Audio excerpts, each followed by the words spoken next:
Hello, I'm Alma Schneider. I'm a licensed clinical social worker and the proud mother of 4 children, one of whom has Prader-Willi syndrome. And I am Iris Miller. I'm a certified rehabilitation counselor and the proud mother of 2 children, one of whom has quadriplegic cerebral palsy and is nonverbal. In this podcast, we discuss the uncensored truth about raising children with disabilities. Prepare to laugh, cry, and hopefully learn something new. This is 2 Moms, No Fluff. Hello, Alma. How are you? I'm good. How are you? Happy to be here. I'm great. I'm happy to be here as well and have another conversation with you. Everyone who's joining us today for the first time, welcome. And for all of our regular listeners, thank you for following us. If you're not yet following us, please click the follow button and give us a 5-star rating so other people can get exposed to this content, to our podcast. Today, we actually have an interesting episode on a topic that is extremely close to my heart, and this is what's called the personal is political. Yes. Alma, do you want to start or should I kind of dive in first? Why don't you start? Basically, I think that this whole term was coined in association with the women's rights movement. And back then, women were starting to realize, right, that what is personal going on in their own private homes, whether it's, domestic violence, the issues relating to childcare, employment, etc., were not just issues that were relevant to them personally, but it was a group issue that affected many, many women beyond their own kind of private lives. And I feel, and I see it in our support group, and I'm sure that you see it in your support group as well, the themes that repeat, that reoccur with parents that are so sometimes discouraging and tragic almost on a personal level.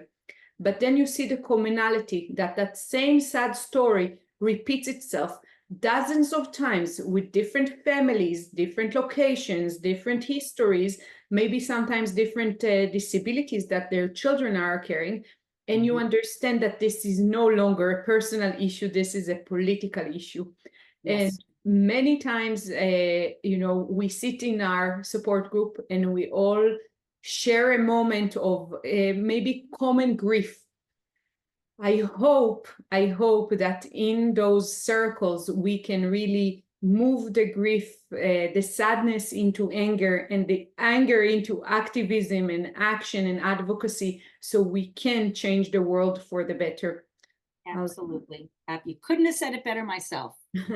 Iris, couldn't have said it better myself, because we always think that we're alone in what we're going through. And it's always, if one person is feeling it, you can rest assured that it's going to be a lot of people who are in the same situation. So I love this topic as well, because I feel like I never wanted to be the poster mom for disability, but now I feel like I'm a walking poster board for disability and disability rights, and in everything that I do, everything that I say, and even things that I wear. So I'm going to start with that. There are even wearing a frickin' t-shirt is political, and we can change maybe the way one person thinks by wearing a t-shirt and showing someone. There's a great t-shirt of a bunch of kids playing, and one of them who's using a wheelchair. And even that little tiny thing, even if you don't consider yourself an activist or someone who's really out there, or if you're really shy, you can wear a t-shirt that is showing inclusivity. And I feel that that's like at a minimum, that's something that we can do to kind of show the world that, even in my style, in my clothing, I'm teaching something. So I don't even have to open my mouth.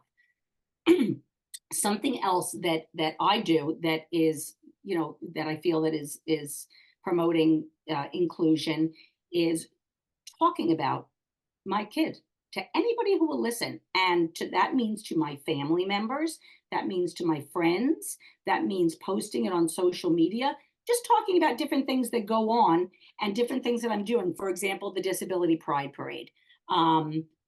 that both of us have just finished creating in our towns, which were both incredibly successful. There were so many people there, but I will tell you, we need some more allies there. There were a lot of allies, but we need a lot more allies.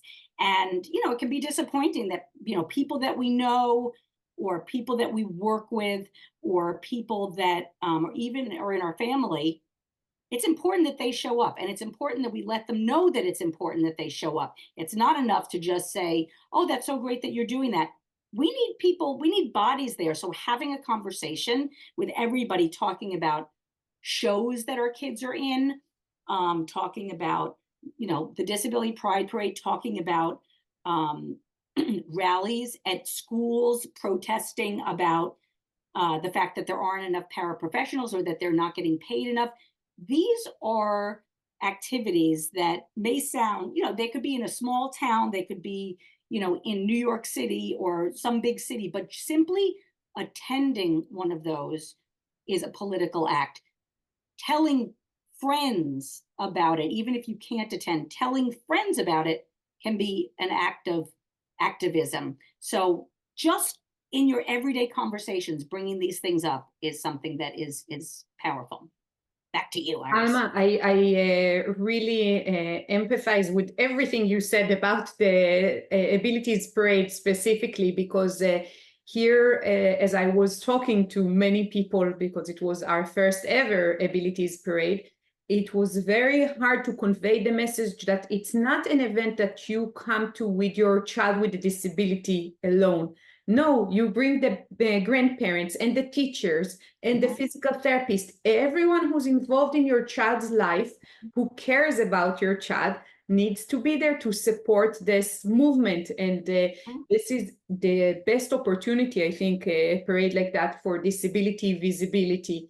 And we want to show that we are part of the fabric of life, and everyone who's involved in our life as a family, who supports us, who knows about us, needs to be there as well. So I loved what you said about that. And I also want to say that many times, people in our circle feel the injustice of society, of the education system, of programming, of venues, when they're not accessible for our children, etc. Those injustices are so frustrating to the parents. And many times the conversation that I hear, that internal dialogue, that I don't want to be a troublemaker, I should be grateful that they allow us in anyway in the first place with my child's behavior, or I should be just not make them angry about people with disabilities, so I shouldn't comment about the 2 steps that we had to kind of maybe lift our kid out of the wheelchair to get in, etc. And I say no to that. I say every time there is an injustice, you should do something, say something, because if we all kind of let go of those opportunities that we can raise a red flag or raise our voices and say this is not right, the accumulation of that calling would never happen. And sometimes all it needs is one parent, that pinpoints a problem, and the problem is being fixed. And at other times, it's you saying this ice cream parlor, an example that the 2 of us know very well, is not accessible. And then another friend goes by and says, this ice cream parlor is not accessible. And another friend goes by. And eventually, one fine day, they are tired of hearing that their venue is not accessible. And then they make the change. So I really want to encourage parents to always voice your opinion, because if you feel that your child's rights or your rights as a parent were in some way not respected, you should say something about that. And that's how change starts. It's one little drop. Absolutely. It can just be one person starting it. Something else, that I thought of was wearing a button, like a button saying, something political. Give me an example, Iris, of a button. Inclusion is for everyone. Inclusion is for everyone. And that brings me to my next point, which is a lot of people in conversation talk about, oh, yes, we are very inclusive when we hire people. We're very, we try to be so inclusive. And I always say, does that inclusion include disability? Because people usually are referring to that, or many times refer to it for religious and uh, Race, race, gender. gender, and they're really talking about it, in the LGBTQ plus community or with race. And I always say, does that include disability? And some people say yes, it does, and some people say, oh, well, actually, I don't know. So disability needs to always be a part of the conversation. So even if you don't have a child with a disability or have a family member with a disability, we ask that as allies, you bring that up and ask, oh, I went to Paisley Park 2 weeks ago, and which is the studio of Prince, the amazing singer, Purple Rain. You all know who he is. It was on my bucket list to go to his studio. I was in Minnesota, and I talked to the tour guide, and I said to her, how do you get a job as a tour guide at Paisley Park? Because I was just curious. And she said, oh, well, there's an application. I knew somebody here, and and she said to me, they are very inclusive. They try to be very inclusive. They try to be very diverse. They really make an effort to be diverse. And I said, does that include disability? And I was very happy to hear that my tour guide said, and I am neurodivergent. Mm. And I said, great, I'm glad to hear that. So that made me happy. But most of the time they would say, oh, no, no, we have to think about that. So even as a tour guide at Paisley Park, I was happy to hear that they're inclusive in their hiring practices. Yes. No, this is really important because we should use our voices as parents, and it can be used for negative comments and positive comments. I remember like once going into a museum, and the person kind of greeting the audience that came to the museum was sitting in a power wheelchair, using a power wheelchair, and had a service dog next to her. And that was like picture perfect. I knew that my daughter walking in right to this museum using her power wheelchair and with her service dog, it's like, here is an adult just like me working somewhere, and that's the best kind of I guess picture for inclusivity for us. Now later on that same museum, we ran out of battery with her communication device. Boy, that's right. And they refused to charge it, to let us charge it anywhere. So that was, it's the irony of things, right? It's just like I wish I had been there. Yeah. I wish I had been there, Iris. Yes, Canada for you. But regardless, it's kind of like we should point out the positive, we should point out the negative. Sometimes, policies of places are in place for a good reason, but there should be exceptions to the rule. If someone's voice ran out of battery, you should allow them to charge their device for half an hour so your child can continue to talk, and that doesn't need to leave the place altogether. What I want to say is that this journey of parenting children with special needs stretches us in many ways. We have to become their nurses, their PTs, their OTs, their feeding specialists. We as parents really are changing ourselves on a daily basis with our children. We need to adapt constantly to their needs. And one of the ways that we need to extend ourselves is with advocacy.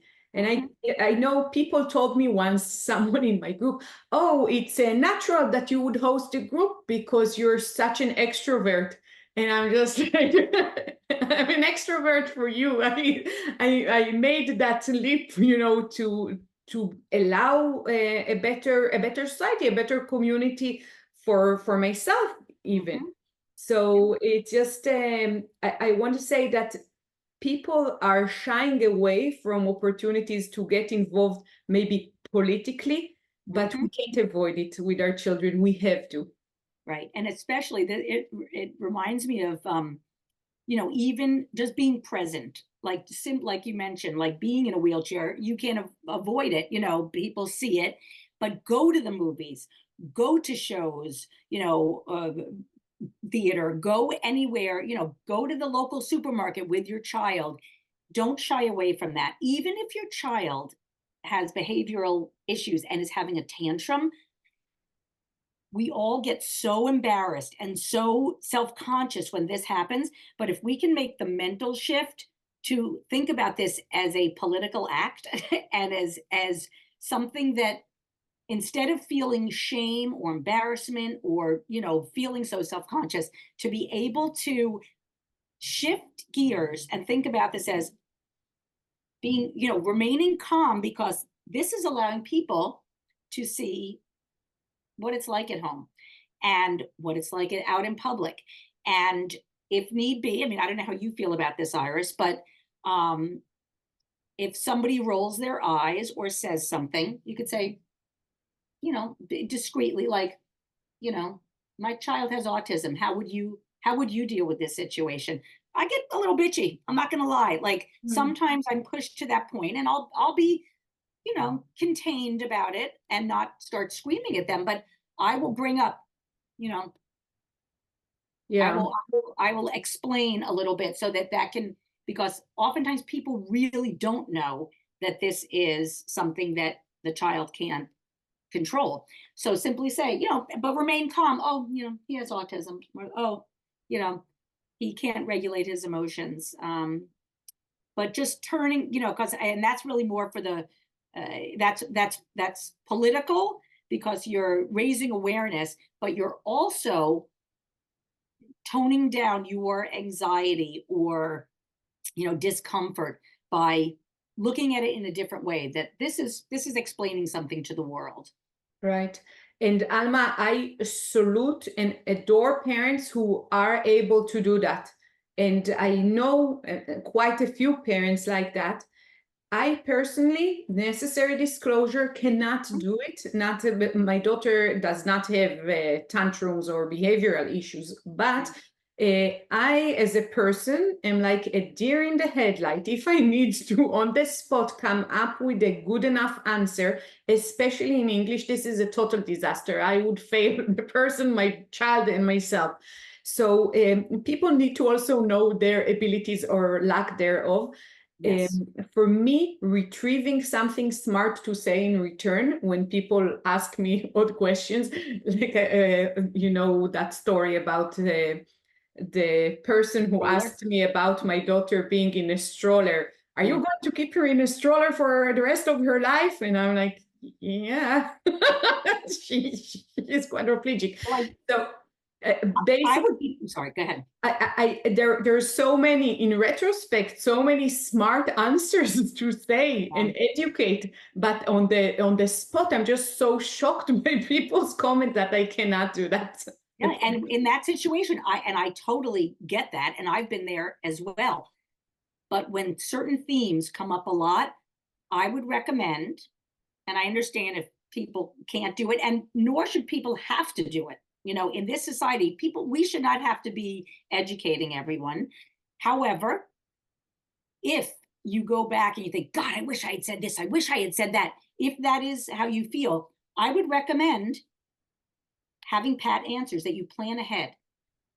If you're constantly asked, why is your kid in a stroller, get him out of there, if that's something that comes up all the time, I would figure out a way with friends, with your family, whomever, something that you wish you had said, and then say it next time. Just, plan something later. I do that with the R word. Every time I hear that in public, and so the mortification of my other kids who do respect it in the end, but they're so mortified in the moment when it's happening, I call people out left and right.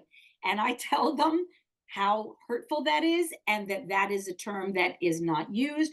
I have told people that makes them look kind of ignorant when it's necessary, but I do it in a very educational way most of the time. And I know that people will never use that word again. And I feel very good, and I feel very vindicated and very righteously angry when people say it. And I feel like I have schooled many people in a very calm, educational way when it happens, but I planned that ahead. Like I had to formulate those responses in, in my head. Because at first it was very anxiety provoking and I didn't know what to say and I was embarrassed but I was so angry in the moment and so hurt when I heard people say it. And now I feel better about it because I'm educating, I'm doing something productive and proactive. So just a little Always a suggestion. role model, Alma. Always a role model. Well, you know what? I've been in this game for, in August, it will be 20 years. So I've had a lot of time. I'm not expecting people to know how to do these things day one, but over time, you see what's important to you and but we need to be able to channel that outrage and that hurt into something that is positive, something productive. It Yeah, doesn't help us to just sit there and wallow in pain. It just doesn't serve anyone, right. especially the greater, community. And I think that with that regard, as you're talking about the R word, there is something that came along with that same kind of moving away from the R word is the Yes. people's first language. Because back then, at the beginning of the disability rights movement, people Mhm. with disabilities said, don't call me the R word, right? Because I want to be a person. I am a person with mental retardation back then.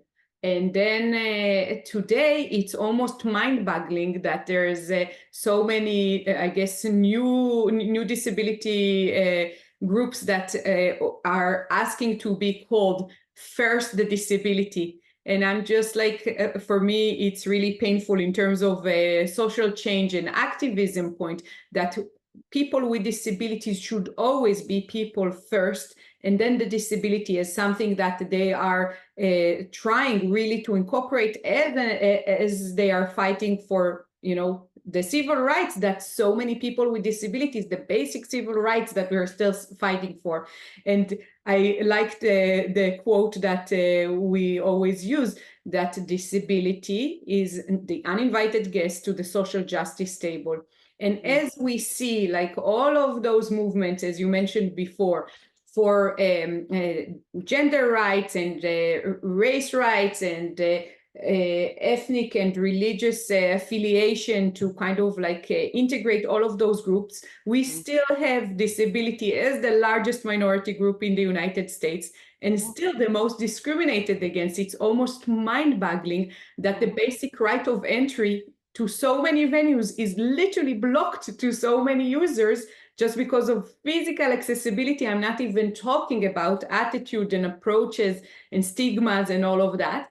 Mm-hmm. We have a long way to go in our A society lot of work. still. A lot of work to do. Yeah. Well, we've talked quite a bit about this. We're going to continue talking about it, but that's all I have for today because I'm getting really angry and I'm going to need to eat something to quell my anger. I just want to mention one more thing before we close it for today about activism, because a lot of people really just like I mentioned, have social anxieties or are hyper aware of themselves, their children, their behavior, and it's hard for them to be involved and physically get to events, groups, etc. I want to mention that we have those online support groups. So for people who are still kind of, at home alone with their own problems, this is a good way to get connected to others and listen to common themes and find ways to get politically and, I guess, involved and make some social changes from home. And one of those ways is signing those petitions and signing those letters and signing those electronic letters to your governor and to your representatives. Those keep on popping online. Alma and I share those on our Two Moms No Fluff website. We share them on our support group, online support group pages.